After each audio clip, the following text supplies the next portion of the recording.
What's the creepiest thing that you've seen but no one believes you? I was driving back from a friend's house maybe around 1:30 in the morning. It wasn't too far from where I lived, just the next town over, but the stretch of road between was pretty rural. Trees lining both sides, no streetlights, a couple of sharp turns, and dead silence except for whatever was playing on the radio. I'd taken that road 100 times. I knew every dip and bend. That night wasn't foggy or rainy. It was just still. I had my friend Nate in the passenger seat. We weren't even really talking, just kind of letting the music play. It was late, we were tired. I remember the road was extra dark because there weren't any other cars, not even a distant pair of headlights. Then my high beams caught something up ahead. It looked like an animal, crouched in the middle of the road. At first I thought maybe it was a deer, or a dog, or even a big raccoon. Its eyes lit up when the lights hit them.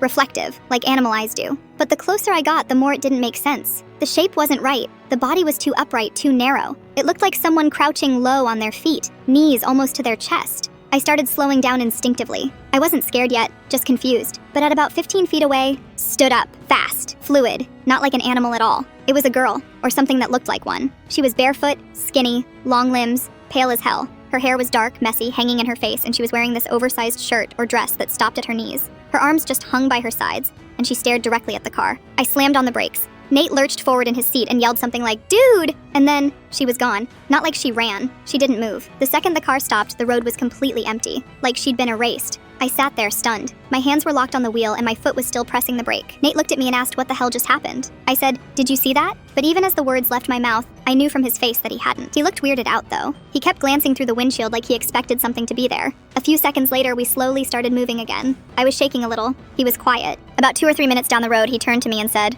"Did it look like a girl?" I didn't answer right away, just kind of gave him a sideways look. He continued, "My sister saw something here, like 2 weeks ago. Same spot. She was driving back from work, thought she saw a girl crouched in the road, and when she got close, it stood up. Then it was gone." I didn't know what to say. It was too specific to be a coincidence. Same road, same description, same exact spot, but I also didn't know how to explain what I saw. We didn't talk about it much after that. Nate mentioned it to his sister a few days later, and she said it happened just past the big bend in the road, near the old train overpass. That was exactly where I saw her too. I tried to look up any local stories, missing persons, accidents.